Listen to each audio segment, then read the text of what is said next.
Hi, Big Dreamers. Today we welcome Melissa Ambrosini. I was so moved by her message that I actually just read her book, Mastering Your Mean Girl, on my summer family vacation. I'm so excited to introduce her to you, Big Dreamers. You ready? It's time to dream big.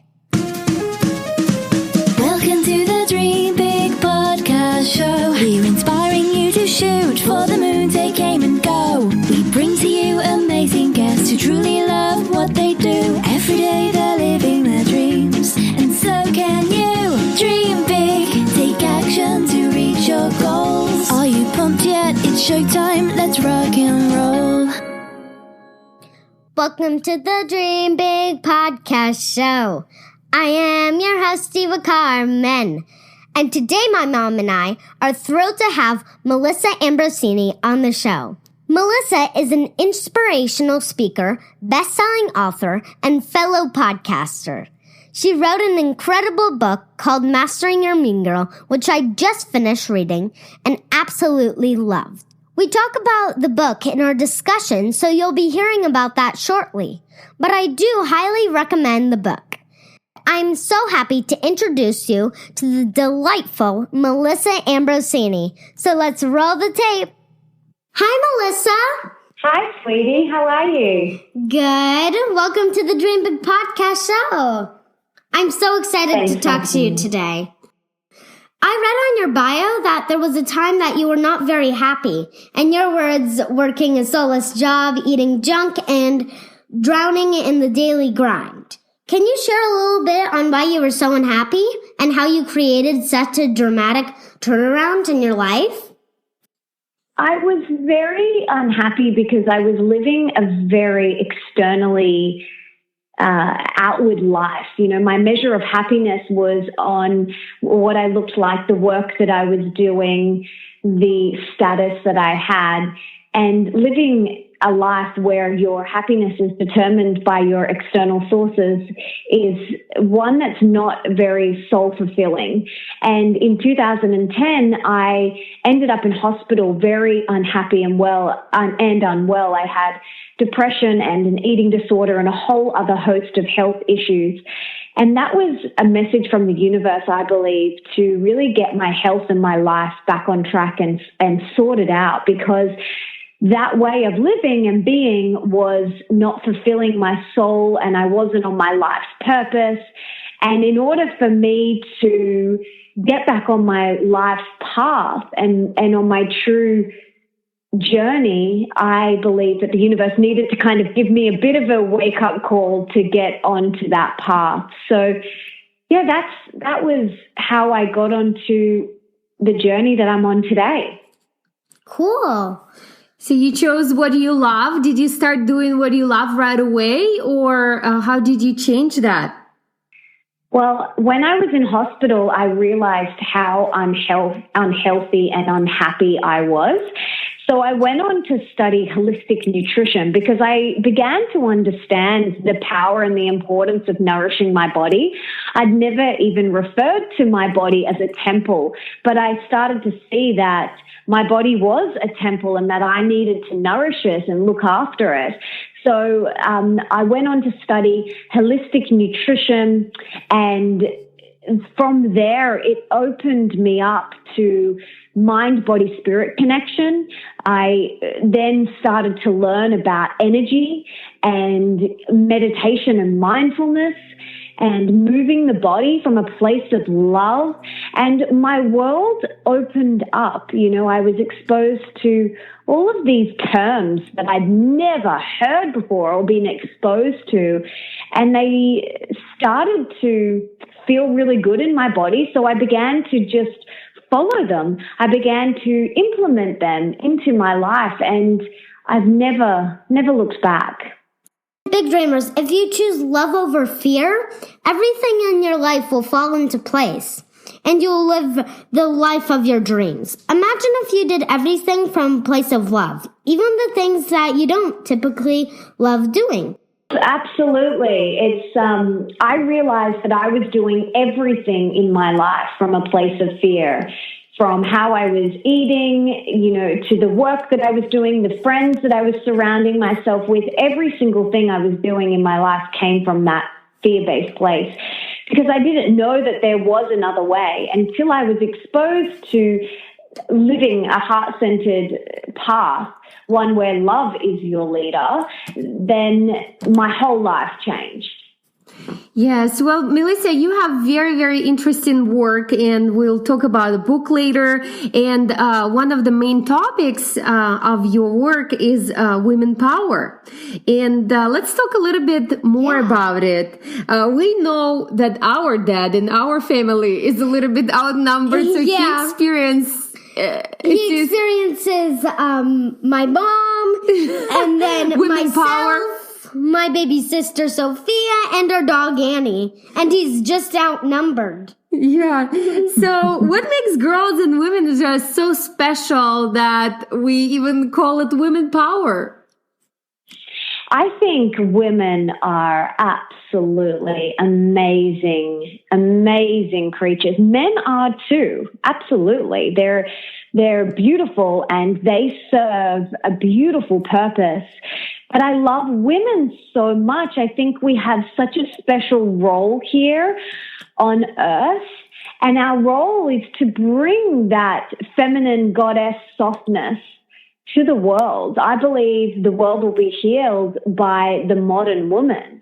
And we can bring that beautiful elegance, that beautiful softness that we all have to empower others and to share that with the world. I feel like that is our role here on earth. And when we can come together and empower each other and collaborate together, serve each other, help each other, then that's when life starts to get really juicy. That's interesting. Yeah. Yes. Well, little girls right now who are listening to our podcast, I'm sure a lot of times they have doubts. They don't think that maybe a lot of things are possible for them. And we want to just encourage, those little dreamers, little girl dreamers. Just dream and take action. And when you think about negative thoughts, don't think about it. I mean, when you think about them once, that's not gonna hurt you. But if you think about it a lot, then it just starts every day. You just start to say that, I can't do this, or so just look at Melissa's example. For example, she didn't like something in her life and she decided to make a change. And I'm sure, Melissa, on that journey you were surrounded by a lot of women who helped you and that. Were there any powerful women in your life? Who is your role model? Absolutely. I have had lots of mentors and teachers and guides and teachers. I've had so many, and lots of them have been just from books.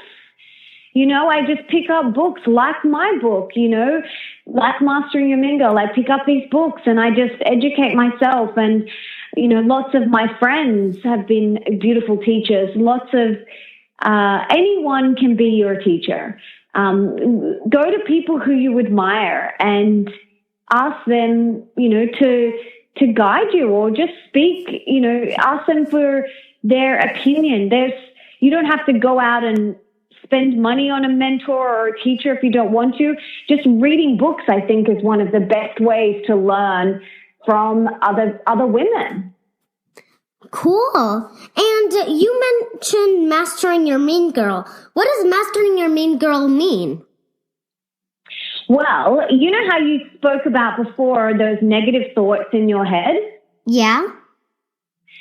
So your inner mean girl is that voice that says, you can't do this, or you're not good enough, or you're not smart enough, or you can't win that running race, or you're not going to pass that spelling test. That's your inner mean girl, okay? And we all have one of those inside our head. But that is not your truth. The truth is your heart, love. And our job is to not let our inner mean girl run and ruin our life. We want to live from our heart space and do what we love and share our unique and special gifts with the world. So we want to master our inner mean girl and live from our heart and not from our head. Does that make sense? Yeah, and we'll, of course, include your book in the show notes, but big dreamers, here's a little lesson. It's important to not beat yourself up. You need to love yourself, and when things don't go according to plan, then learn from the experience and work to improve the next time rather than hang your head low. Yes. And then, as Melissa mentioned too, just for you, maybe daily practice to get rid of that mean girl can be meditation, right, Melissa? Yeah, I have a 3-step process that you guys can follow if you want. Do you want me to tell you it? Please, Sure. please. We love action plans. Yeah. Okay. So the first step is you've got to become aware of what your mean girl is actually saying to you. So what's something that your mean girl has said to you before? Well, let's say that I couldn't do this podcast. And when I started it, I thought I can't do this podcast. I'm just not good enough to do it. Okay, so your mean girl is saying that you can't do this podcast. Okay, so the first step in mastering your mean girl is awareness. You have to become aware of what she's actually saying to you. And so yours was saying that you can't do this podcast and maybe you're not talented enough or maybe you don't know enough, whatever it is. So that's the first step in mastering your mean girl. We have to become aware of what it is that she is saying, okay? Because you can't unknow what you don't already know. So once you know something, we can then make changes, which is really cool. Okay, first step is awareness. First step is awareness. The second step is you gently close the door on your mean girl. So think of your mean girl like an annoying salesperson who comes knocking on your front door to sell you something like really boring that you just don't care about. Instead of like letting your salesperson come in and give you a big talk on this product that you don't care about, you just say, thank you, but no thank you, I'm not interested today. And that's what you do with your mean girl. She pops up and says, you can't do this podcast. You say, thank you, but no thank you, I'm not interested today. And then the third step is you choose love instead. So instead of choosing that fear-based thought of, you can't do this podcast, you turn it around and you say, I am capable and smart enough to do this podcast, or whatever words resonate with you. So that's the 3-step process: awareness, gently close the door, and then choose love instead. Great. So, big dreamers, as Miss Melissa just said, awareness, gently close the door, and choose love. Choose love. Yes. And you'll see the changes right away because it is all self-talk a lot of times. Mm-hmm. Thank you so much, Melissa, for sharing. We love actionable steps. And now let's talk about nutrition, because I know a lot of the young big dreamers in our audience, including myself, like junk food and are not the biggest fans of vegetables. And you mentioned before that you did make a lot of changes for your mind and body, and you changed your diet and everything when you changed your life.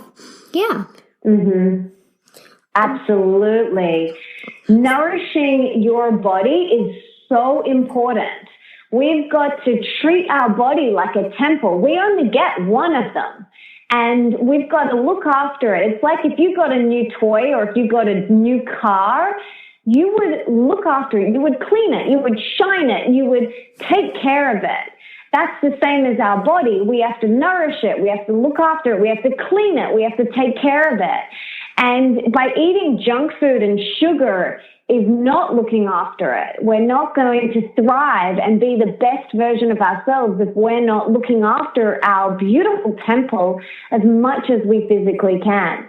So we want to make sure we're putting in the best nutrition. We want to make sure we're thinking the best thoughts. And we want to make sure we're surrounding ourselves with the best environment so that we can thrive and be the best version of ourselves possible. Cool. How much sugar do you think kids should eat, and adults, every day? Like, let's say 5 or 6 teaspoons or something. None. If you ask me, none. Melissa, what do you think? I think absolutely none. I think refined white sugar is like poison, and it is not good for you.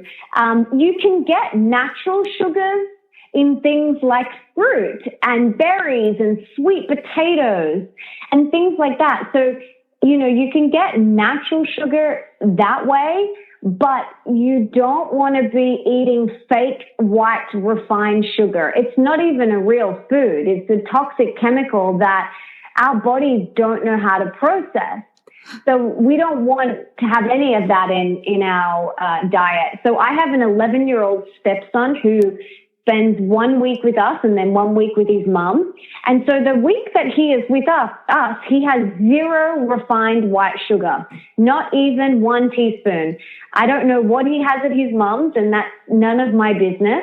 But when he's in our house, we have zero sugar. Is he craving it? Is he asking? Or how do you help him to change that state? Because habits are very powerful. He never craves it because he's not addicted to it. But we educate him on what sugar does to the body. So sugar is actually an inflammation food. Well, it's not even a food. It's inflammation. It causes inflammation in the body. Do you know what inflammation is? No. So inflammation is like, okay, so if you sprain an ankle, it swells up. Yeah.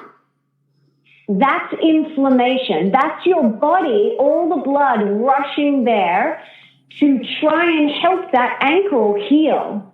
So inside your body, if you are eating foods like junk food and sugar, they're going to inflame your body, which makes your body have to work so much harder to detox those chemicals out of your body. So we don't want to have to make our body work even harder than it already has to. Yeah, because it works hard enough. Yeah. Exactly. We got to help it out and not make it work any harder. So things like sugar, they make our body inflamed, and we want to not inflame our body. We want our body to thrive and to be the best version of ourselves. And in order for us to do that, we got to put in the best stuff. This is an important lesson for you, big dreamers. If you don't like the taste of vegetables, think about it as sugar. You can actually close your eyes and actually feel yourself eating sugar. It's a good place to start, because you know what? Your belief is everything. If you believe it's sugar, it's sugar. Whatever you believe is what you will create. Awesome. Yeah. Well, let's get moving to our rapid fire questions. Eva prepared a few of those, Melissa, for you. And this is the section when we ask you a question and you answer as quick as possible, and we'll move on to the next one. So the first question is, what accomplishment are you most proud of? Oh, work-wise or personally? Both. Work-wise, I think there's a couple. Launching Mastering Your Mingo, writing a book is such a big feat, and I'm really grateful and proud of that. And I just handed in my second manuscript for my next book, which I'm also very, very proud of. Launching my own podcast, the Melissa Ambrosini Show podcast. I'm very proud of that. And then personally, marrying my love, my soulmate, my one, and being a stepmom to my little boy. I'm really proud of that. And yeah, they're probably my top. I couldn't I couldn't pick one. Sorry. Awesome. We love that. It's a good balance, when we have guests who are not talking only about their professional life, but also personal life. This is what we're all about. We are family show, and we can't do it any other way. So we love it. And the second question is, what are your hobbies and things that you do for fun? Well, I love hiking. I love going to a yoga class with my girlfriends. I practice yoga for about 10, 15 minutes every morning at home by myself. And on the weekends, I like to go and do that with a girlfriend. Love hiking. Yeah, they're probably my two favorite hobbies that I do. Do you have any powerful daily routines that help you to move powerfully through your day? Yes, I do. I do meditation every day. So first thing I do when I wake up is I meditate, and I do 2 meditations a day for 20 minutes in the morning and 20 minutes in the afternoon. And I move my body every day. So I'll do some movement, whether it's yoga or walking or something like that. I just always make sure I move my body. And here's a tip, big dreamers and little dreamers. When you wake up, do some meditation. When you're doing like your sleep routine or something, then always do meditation. It could be just 9 minutes or 3 minutes. Yeah, it can just be do very it relaxing every breathing. day. Yeah. Before Eva goes to sleep every night, we put very relaxing meditative music, and she meditates too. Actually, I even keep it on while I'm sleeping. Yeah. So it helps me fall asleep and meditate before I go to sleep. And for a few final questions, if you go back in time and talk to your 10-year-old self, what would be the best advice? I would say be your own best friend. Don't take life too seriously, and have fun and laugh every single day. That's a very good thing to tell your 10-year-old self. And make sure you little dreamers tell that to yourself too. Yeah. And the next question is, when you have doubted yourself in the past, what made you overcome those fears and continue to persevere your dream? I guess because I just know that it's my mean girl that's trying to hold me back. And I don't want to let her win. I want to live my big dream. I want to dream big and live my best life. So I don't want to let my mean girl win and stop me and hold me back from living my best life. So I think it comes back to awareness, of being aware that that's your mean girl trying to hold you back. And that doesn't have to be the case. You don't have to let her hold you back, because you matter. And what you have to share with the world really does matter. So go out and share that. We're all unique. We're all so different. We're all so perfect. Everyone has something to offer, and that is you just being your true, authentic self. You don't have to have a special skill or talent or being a singer or an artist. You just being you is enough. And going and sharing that with the world, that's you being of service. Yeah, and little dreamers, you start this from a young age. Make sure that you do not let your mean girl win you over for the rest of your life. Yeah, just be conscious about the thoughts, and about, because from thoughts come the feelings and come actions. So be aware of it. And for the last 2 questions, the first one is... You already made a lot of dreams a reality, Melissa, but if you look back at yourself today, what would be your big dream for the future? Oh, okay. I've got a few. I would love my next book to be a New York Times best-selling book. My first book was a bestseller, and I would love it to be a New York Times bestseller, because that means I get to inspire and reach more people. I would love to work and inspire and help and support way more women. I want to just be a mentor to so many more beautiful women. I want to continue to be the best wife and the best mom I can be. I would love to have a child and birth a child into the world of my own one day. I would love to travel more and see more of the world and just help more people and be of service as much as I can. Wow, those are all great dreams. Melissa, thank you so much. You've been amazing and you shared so many great tips on our interview. And the last question is, where can our audience find out more about you? You can head to melissaambrosini.com, or you can come and check me out. I don't know if your tribe has Instagram or Facebook, but I'm on those.